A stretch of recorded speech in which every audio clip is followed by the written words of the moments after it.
Anijaចិត្តជួបនៅលោកជុំមិនបានទេចិត្តតែមិនรู้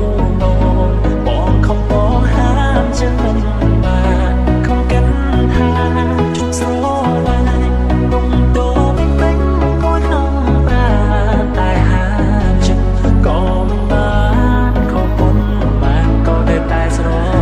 ឡាញ់ Welcome to Sir Remix.